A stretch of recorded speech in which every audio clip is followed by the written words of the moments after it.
Hi friends, स्वागत है आपका आप ही के यूट्यूब चैनल में। दोस्तों, हमने यूट्यूब पे ऑलरेडी किरण ऑपरेशन लिमिट के ऊपर 2 वीडियो बना चुका हूँ। बहुत लंबे समय के बाद में मैं तीसरा वीडियो बना रहा हूँ। कुछ समय की कमी की वजह से मैं नहीं बना पाया था। अभी से हम वीडियो रेगुलर बनाएंगे और अच्छे से लर्निंग करेंगे और आपका वैल्यूबल कमेंट मेरे को इम्पोर्टेंट रहेगा। तो चालू करते हैं आज का वीडियो। फर्स्ट हमारा है surface damages due to tyre bubbling. Tyre bubbling की वजह से सरफेस डैमेजेस हुए हैं। अब टायर बबलिंग क्यों हो रहा है, फर्स्ट रीज़न हमको वो देखना है। टायर बबलिंग यहाँ दिखाया हॉट स्पॉट। हॉट स्पॉट क्या होता है कि आपका एक सेल का एक टेम्परेचर होता है 450, 400, 450, उससे अगर ज़्यादा टेम्परेचर है तो क्या हॉट स्पॉट हो जाएगा। हॉट स्पॉट जब उसको आप ठंडा करोगे तो क्या होता है कि किलन की जो सेल है ठंडा होने के बाद श्रिंकेज होता है। श्रिंकेज होने की वजह से वो बेंड डेवलप करेगा। अब ये देखो आप इस टाइप से बेंड है, तो ये ये वाला बेंड वाला पोर्शन अभी जैसे कि इस वाले में ये ऊपर है, यहाँ पे ऊपर है, इस वाले में नीचे आया तो क्या यहाँ पे हाई लोड आया, इधर नो लोड है, तो उसकी वजह से क्या है लोड आपका एजेस पे आ गया। लोड क्या होगा, एज पे लोड है, इस एज पे लोड है, जैसे कि इसमें दिखाया गया इस एज पे लोड है। तो एज लोड आने की वजह से क्या है, ये जैसे क्रैक्स हैं, ये क्रैक्स हैं, ये सारे क्रैक्स डेवलप हो रहे हैं, तो वो सारे क्रैक्स का रीज़न होता है। तो उसको हम हाई स्पॉट यानी कि हमको एक सेल की टेम्परेचर की लिमिट से ज़्यादा टेम्परेचर पर नहीं चलाना चाहिए, specially in the case of middle tyre. जैसे कि 3 टायर का किलन है तो मिडल टायर के आसपास के एरिया में अगर है तो आपको इमीडिएटली स्टॉप करना चाहिए, क्योंकि मिडल में बेंड हो गया तो वो सारा पूरा किलन पे इफेक्ट करेगा। तो आप अभी इसका टेम्परेचर की वजह से मैकेनिकल जो प्रॉपर्टी है वो भी आपका चेंज होता है। मैकेनिकल प्रॉपर्टी कैसे चेंज होता है देखेंगे आप कि मैकेनिकल प्रॉपर्टी देखो आप, जैसे कि ये देखा यील्ड स्ट्रेंथ दिया है न्यूटन पर एमएम स्क्वायर में और ये टेम्परेचर दिया है। अभी आप यील्ड स्ट्रेंथ और मॉड्यूलस ऑफ इलास्टिसिटी ये दोनों क्या चीज़ होती है इसके ऊपर आप पढ़ सकते हैं। मैं इसको डिटेल में ज़्यादा एक्सप्लेन नहीं करूँगा। आप देखो टेम्परेचर के साथ में यील्ड स्ट्रेंथ डाउन होता जा रहा है और मॉड्यूलस ऑफ इलास्टिसिटी भी डाउन होता जा रहा है। ये दोनों में एक लिमिट के बाद में अगर उसको किया तो वो ब्रेक हो जाता है, वही उसका मीनिंग है। इलास्टिसिटी और दोनों का मैंने ये एक परमानेंट डिफॉर्मेशन और एक ब्रेक होना, दोनों इसका मीनिंग है एक एक का। Do not exit 400 temperature for a long time days, यानी कि ज़्यादा समय तक 400 से ज़्यादा टेम्परेचर को हम नहीं चलाना चाहिए। 400 टेम्परेचर पे आप देखेंगे तो ये आप 400 टेम्परेचर का है तो इसमें 100 यील्ड स्ट्रेंथ आ गई है, मतलब ऑलमोस्ट आपका जो 50% यील्ड स्ट्रेंथ हो गई है। तो यील्ड स्ट्रेंथ अगर आपका और डाउन जाएगा तो ब्रेक हो जाएगा। If you reach 450 then stop flame. 450 हो गया तो फ्लेम को बंद कर देना चाहिए, उससे आगे हमको नहीं चलाना चाहिए। नेक्स्ट है kiln shell temperature has major impact on kiln life time. ये एक इम्पोर्टेंट है। हमारा जो बॉडी का टेम्परेचर बढ़ जाता है तो हम डॉक्टर के पास जाते हैं। हमारा 100 से ज़्यादा टेम्परेचर, वो तो फ़ारेनहाइट में होता है, वो टेम्परेचर है तो हम उसमें भी हम डॉक्टर के पास मेडिसिन फीवर वो सब, तो उसको भी वो भी एक हर्ट ही है। आप सीमेंट प्लांट का हर्ट कह सकते हो किलन को। अगर उसका टेम्परेचर हायर टेम्परेचर पे चला जाए तो उसको भी तो प्रॉब्लम होगा। उसी टाइप से वो भी एक ह्यूमन नेचर के टाइप से ही है।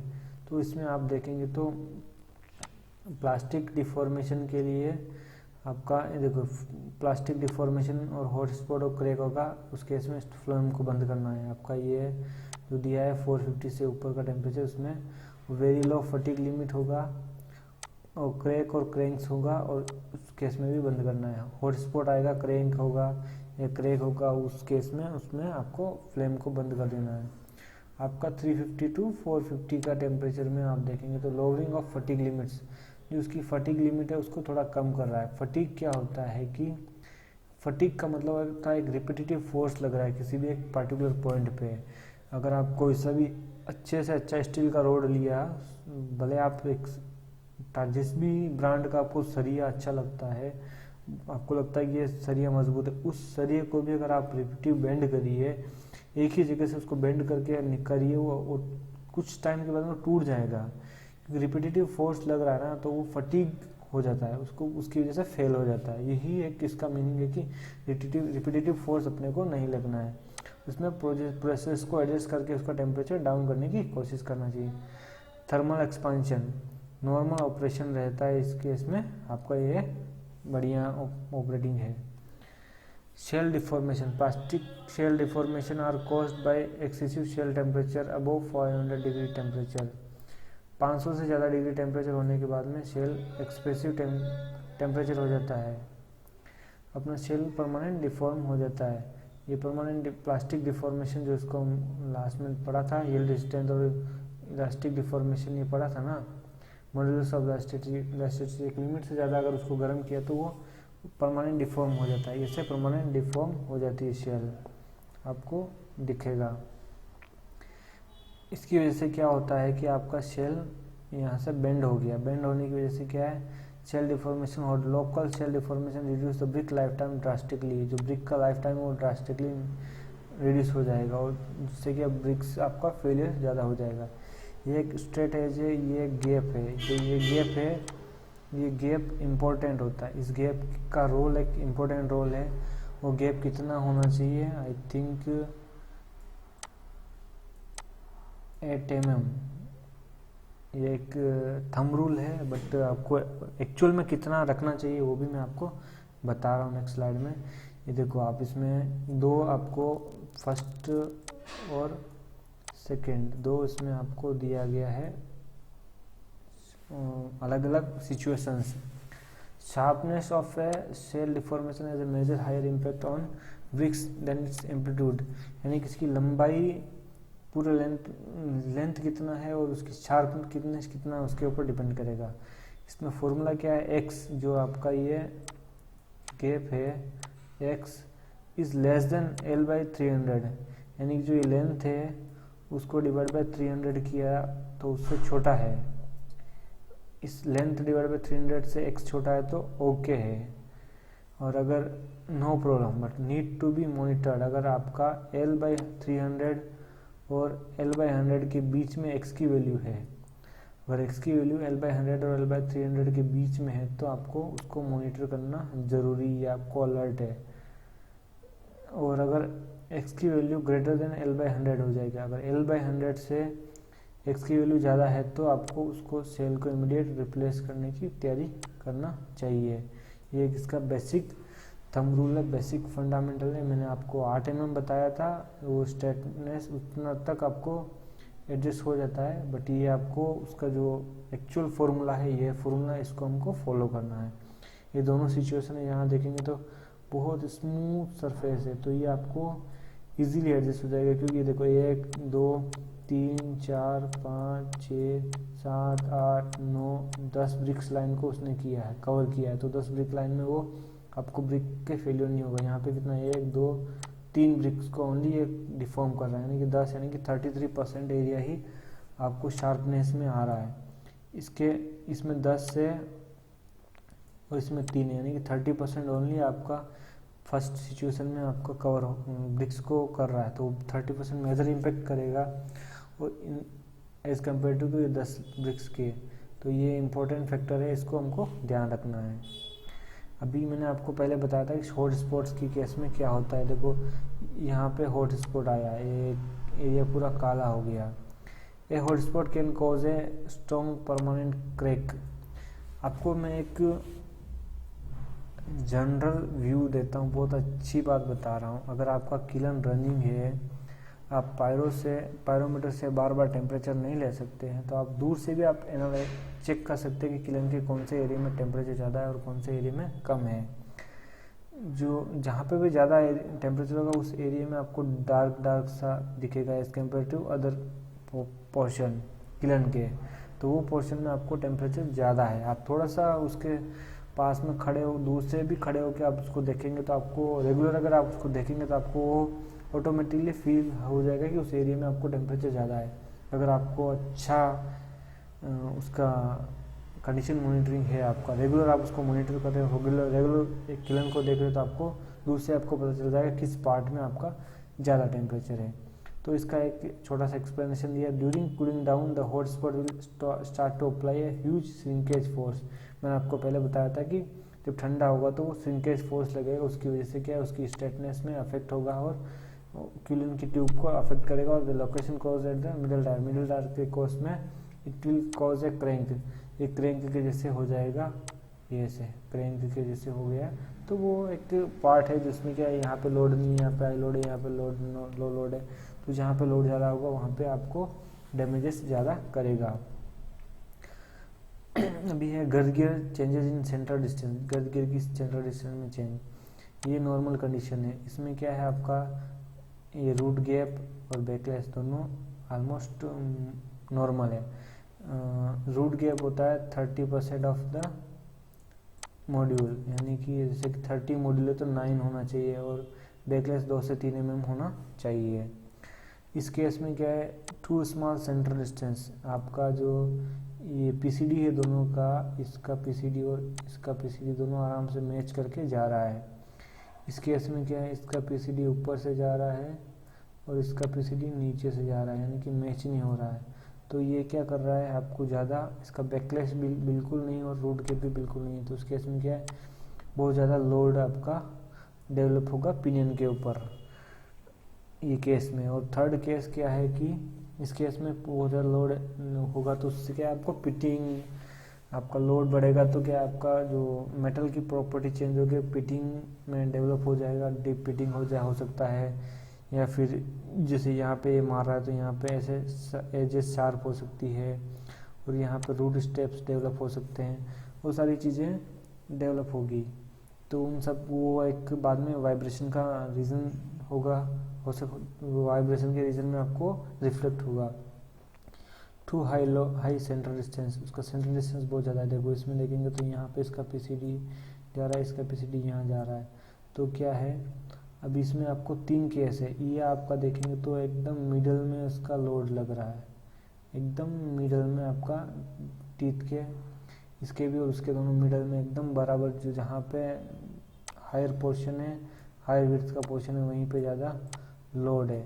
तो वो क्या है, उस पोर्शन पे ज़्यादा लोड कैरिंग कैपेसिटी है, इसमें आपको पूरे एरिया में लोड लग रहा है, तो वो आपको हाई लोड की वजह से आपको दूसरे प्रॉब्लम्स क्रिएट करेगा। इस केस में आपको ओनली इतने से पोर्शन में आपको लोड मिल रहा है, यानी कि ये आपको एक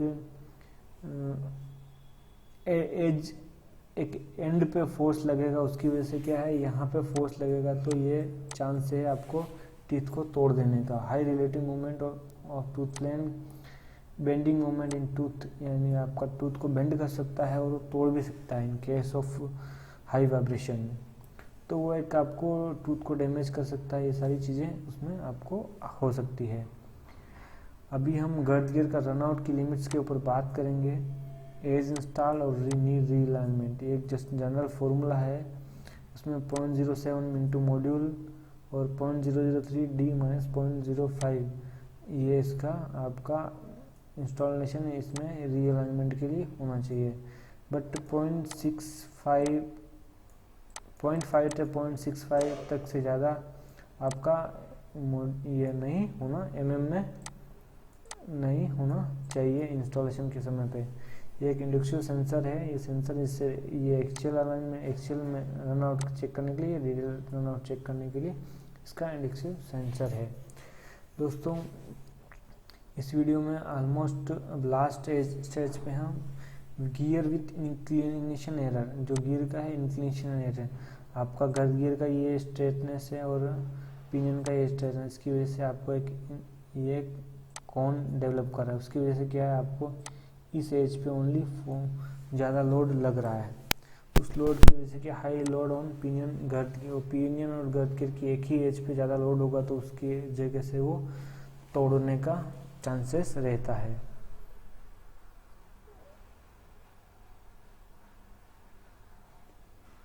अभी हम देखेंगे इंक्लिनेशन मेजरमेंट क्या, rotary inclination was developed in order to reduce 1 degree of freedom, it measure deviation in the vertical direction में, ये मेजरमेंट करता है। ये इंक्लिनोमीटर है, this high number of relative inclination value which are taken during one or more revolution appears as a sine curve of the screen. The inclination of the axis is equivalent to fitted mean value of all these points as calculated. ये एक just उसका measurement accurate rotation को symmetric inclination sensor की वजह से उसमें किया जाता है। ये उसका गर गियर और पिनियन टायर रोलर उसमें चेक किया जाता है इंक्लिनेशन के लिए।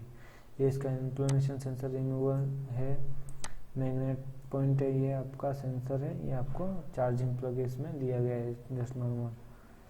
ये इंक्लिनेशन मेजरमेंट के लिए इसे लगाते हैं आपका रोलर और पिनियन उसमें। ये एक आपको अच्छा चीज़ है इसमें। देखो ये मैंने आपको बता रहा था रूट में स्टेप्स आ जाती है, ये देखो यहाँ स्टेप्स है, ठीक है। यहाँ पे देखिए फिंस में चैम्प यहाँ पे बाहर आ गया है। ये लास्ट मैंने लास्ट वीडियो में बता रहा था ना, ये रूट में स्टेप्स आया है। और यहाँ पे देखो ये कैसे एकदम शार्प कर्व है, ये यहाँ पे किस टाइप से कर्व बन गया है। तो वो सारी प्रॉब्लम्स आती है इनएडिक्वेट होने की वजह से। Worn tooth flank can cause high vibration. आपका जो टूथ एक बार वॉर्न हो गई, ये स्टेप्स आ गई, इसकी वजह से आपको वाइब्रेशन आएगा। रीशेपिंग उसके लिए रिक्वायर्ड होता है। और if tooth B is reduce the following action to be taken. अगर ये जो बी है 5 to 10% रिड्यूस, जो टोटल ब्रिथ का बी 5 to 10% रिड्यूस हो गया है, तो गर्ज गियर को रिवर्सल करना है या चेंज करना है पिनियन को। गर्ज गियर को रिवर्सल करना है और पिनियन को चेंज करना है, ये उस केस में हमको करना है अगर 5% से ज़्यादा है। और अगर 15% ज़्यादा है तो रिप्लेस करना है गर्ज गियर को। चेक गर्ज gear for crack before considering the flip. मतलब इसको अगर ये एक लाइन लिखी है नोट देखिए, इसमें क्या लिखा है कि अगर आप जो वर्किंग सरफेस है ये वाला, जैसे कि गर्ज गियर का ये वाला वर्किंग सरफेस है, नॉन वर्किंग सरफेस है। अब नॉन वर्किंग सरफेस को आप वर्किंग सरफेस में चेंज करना चाहते हो, उसके पहले आप उसको क्रैक्स चेक करना चाहिए, मैग्नेटिक पार्टिकल टेस्टिंग उसको करना चाहिए। अभी वीडियो के लास्ट पार्ट में, जो कि हमारा टेक्निकल से अलग है बिल्कुल, इसमें एक लाइन लिखी है मैंने, डू यू इन्वेस्ट। क्या आप इन्वेस्टमेंट करते हो? इन्वेस्टमेंट बहुत सारे तरीके से होता है, एफडीज में होता है, म्यूचुअल फंड्स में होता है, स्टॉक मार्केट्स में होता है। अलग अलग जगह पे लोग अपना रियल एस्टेट में होता है, अलग अलग जगह पे अलग अलग लोग अलग अलग तरीके से इन्वेस्टमेंट करते हैं। मैंने एक स्टार्ट किया है, मैंने शेयर मार्केट से रिलेटेड इन्वेस्टमेंट की गाइड करना और उसके ऊपर लोगों को इन्वेस्ट करना सिखाने के ऊपर मैंने एक प्रोग्राम चालू किया है। देखो इन्वेस्टमेंट सब कुछ करता है, लोग बहुत करते हैं, बट उनका पोर्टफोलियो जो है वो ग्रीन है या रेड है। रेड पोर्टफोलियो में शो कर रहा है कि आप लॉस में चल रहे हो, ग्रीन पोर्टफोलियो कर रहा है कि आप जो प्रॉफिट में चल रहे हो, यानी कि जो भी आपने इन्वेस्ट किया उसमें कुछ न कुछ रिटर्न्स आपको मिल रहे हैं। तो आपका पोर्टफोलियो किस बॉक्स में है वो एक इम्पोर्टेंट फैक्टर होता है। अगर आप अपने पोर्टफोलियो को हमेशा के लिए ग्रीन जोन में रखना चाहते हो तो डिस्क्रिप्शन में मैं आपको एक लिंक दे रहा हूँ, उस लिंक से अपना डीमेट अकाउंट ओपन करिए और मैं अपना मेल आईडी दे रहा हूँ। आप अपना अकाउंट ओपन होने के बाद उस मेल आईडी पे आपको मेरे को मेल डालिए, तो मैं आपको कुछ बुक्स पढ़ने के लिए दूंगा, कुछ वीडियोस दूंगा। उन सब की हेल्प से आप अपने पोर्टफोलियो को ग्रीन में कन्वर्ट कर सकते हो। बहुत सारे जो बुक्स मैं आपको दूंगा वो ऑलमोस्ट नियर अबाउट उसकी बहुत अच्छी कॉस्ट आप मार्केट में लेने जाओगे तो लगेगी। जो मैं वीडियोस दूंगा वो ऑलमोस्ट गेट टुगेदर फाइनेंस के हैं, जो कि 40 से 50 हज़ार चार्ज करता है आपको। वो मैं वीडियो आपको फ्री में दूंगा, वो सारी फैसिलिटीज़ आपको मैं दूंगा। तो उसके लिए आपको सिंपल कुछ नहीं करना है, आपको नीचे लिंक में आपको डिस्क्रिप्शन में लिंक दूंगा, उससे आपको डीमेट अकाउंट ओपन करना है और आप उसके बाद में आपको मेरे को मेल डालना है। उतना ही प्रोसेस करना है। आपको वीडियोस मिलेंगे, आपको बुक्स मिलेगी, उसकी वजह से उससे आप सीख सकते हो, उससे आप अच्छा पैसा कमा सकते हो। उसके साथ में अगर आपको डायरेक्टली कोई गाइडेंस चाहिए तो भी मैं आपको बता के दूंगा कि आपको कौन सा, आपने कोई स्टॉक दिया उसमें क्या है, उसकी एनालिसिस है, टेक्निकल एनालिसिस, फंडामेंटल एनालिसिस, सब कुछ करके आपको गाइड कर सकता हूँ मैं। तो उसके लिए आपको डीमेट अकाउंट हमारे साथ में ओपन करना ज़रूरी है। थैंक यू, धन्यवाद। जय हिंद, जय भारत। वीडियो को अंत तक बनने के लिए आपका बहुत बहुत धन्यवाद।